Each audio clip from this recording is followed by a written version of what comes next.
And now you've got the other story out there that basically they're just shopping. Whatchamacallit, they're just shopping several teams. Kemba around. Yeah. The report in The Athletic was what? That Danny called everybody. He did. That blows my mind. Not good, guys. That's not good. Everybody. And again, nobody knows. A lot of this stuff is smokescreen, misdirection, and this and that. But for somebody to say that, my vibe is, and this is a national writer, it's not somebody that was fed. This is a guy who talked to a few people, most likely, and was like, yeah, Danny called me. Like the buzz is he's trying to shop Kemba. I don't know. And if that's the case, that's not great either, because they're trying to get out from under. I think they see what we're worried about these next 3 years and might be trying to get out from under this thing quick before that value plummets here. That could be part of it.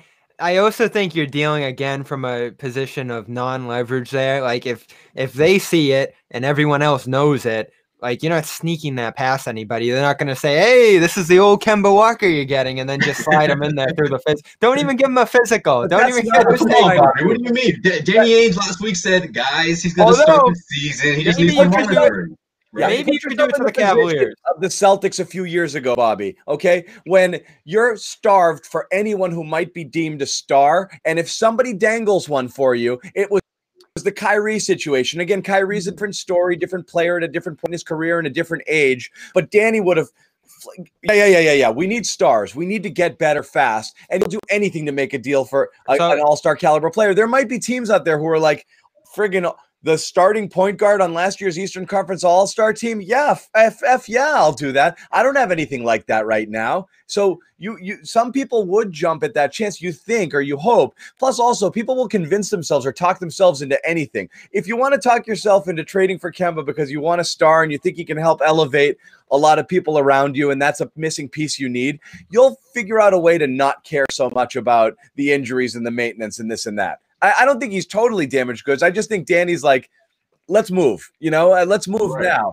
Because again, I think they're acquiring pieces to make sure that they have a competitive roster with tradable assets and things that they can do to be able to acquire that third star down the line when you're looking at Tatum, Brown, and whatever. The whole point is you're building this entire team around that two-step back to happen right now. I got you. Yeah, that's what I think. You're building this team around Jayson Tatum might be a top 5 player, and I'm building around him. And I've got Jaylen, and I want to attract another one of their pals in a couple of years. And I got to make sure I can do that. Yeah. The ship sailed on Drew Holiday. Of course, we go back to that deal and the possible Miles Turner deal. And I think of a roster next year that would have looked like Marcus Smart, Tatum, Brown, Turner, and Drew Holiday at point guard. And I was thinking, that team's so much worse than last year. It is. And so you're right, John. Like, they might be moving into a position where they can pivot those kind of players into another deal, but you're losing next season all of a sudden. And is that worth it? Because I still think. Well, I mean, have we not seen with this roster that when Tatum and Brown are playing at a high level, you can pretty much get to the Eastern Conference Finals regardless of who else is around you? I mean, you're doing it without Kyrie Irving. That's true with Hayward. That's true with Hayward, Brown. Yeah, you're right, Kemba Walker, especially in those games down the stretch where you thought he was out of it, and then all of a sudden, boom, he drops 14 or whatever in that last quarter and saves the day. Like, I just think this is a huge blow to the Celtics, because if Kemba Walker is not all the way there, like to John's point, this is a huge step back.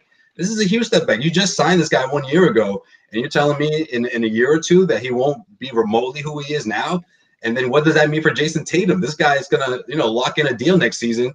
What if he's looking around thinking this isn't the same team that I was playing for? Yeah, is he going to do a 4+5 now instead of that 5? I mean, this isn't the situation I signed up for. What if he doesn't sign that extension and his old friend from Brooklyn calls him up? The two guys are still in contact, Kyrie Irving and Tatum. No, it's Beal I'm worried about. This is bad, guys. Oh, yeah, Beal's another one. It's Beal I'm worried about, because they're pals. They got the agent. Yeah, that could happen too. Really, you're looking around. It's like, where can we land next? If it works, that it's in if you do the Heat game. You know, if you're Miami and you're Dwayne Wade and you're like, I got space, come over here, hang with me. Miami's pretty cool. Great. You move there. If not, everybody up and goes to LA or goes to Brooklyn. They move together, you know? So you need that space. You need that spot to be Boston. We've got the space. I've got a roster around me. You just come in here and monument. We got places you could go out to. Yeah, you gotta have a guy in mind that you're gonna trade you in 2 seconds. Yeah.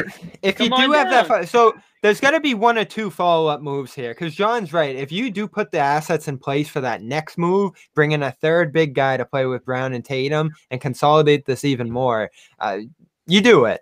But, you know, Harden's about to get dealt. There's other guys around the league that are pretty locked in, like a Beal. The Wizards aren't trading Beal under any circumstances here. So you got to have that next move in mind. You want to be in position to make it, but you also have to have ideas for what you're going to do here. I wonder if there's a guy in the draft, because they're extending this through Thursday, that they have their mindset is the next great player. Maybe it's Okoro, maybe it's Killian Hayes. But I do find the timing interesting that they kick this to Thursday. So all of a sudden you could package Hayward and draft picks to move up in the draft. I think that's a much more compelling package than just those 3 picks. Or maybe Kemba too. I mean, they clearly try to use Kemba to get up in the top 10 to get Holiday. You got to take on some money. That's true. Yeah, but if Hayward signed off on this, guys, doesn't that give you the idea that he's in cahoots with this whole thing, right? Whether it's option A, B, or C, he's down for either or. Yeah. I think, Josue, you have to assume. I mean, are we being naive? Maybe we're missing are we saying that just him coming back is out the window altogether? That's what I think. You have to assume at this point. It's very clear that I want to see what else I can do, and they said, let's work on sign and trade possibility. If it's opt-in, if it's opt-in, he would have opted in. There's no there. Right, I think the opt-in chance is over. I think opt-in is gone. I guess option C, which seems distant, would be theoretically more time for the Celtics and Hayward to work out an extension, if that's possible. So maybe that would be, but it just doesn't seem like it's going that way. It seems like I want to opt out and test the waters. Well, why don't we just sign and trade? We'll get you your money now. You don't have to wait a year on it. That's enticing. You know, you have more destinations. We'll get you signed ahead of time, ship you off to somewhere else, and we're good. Maybe. I don't know.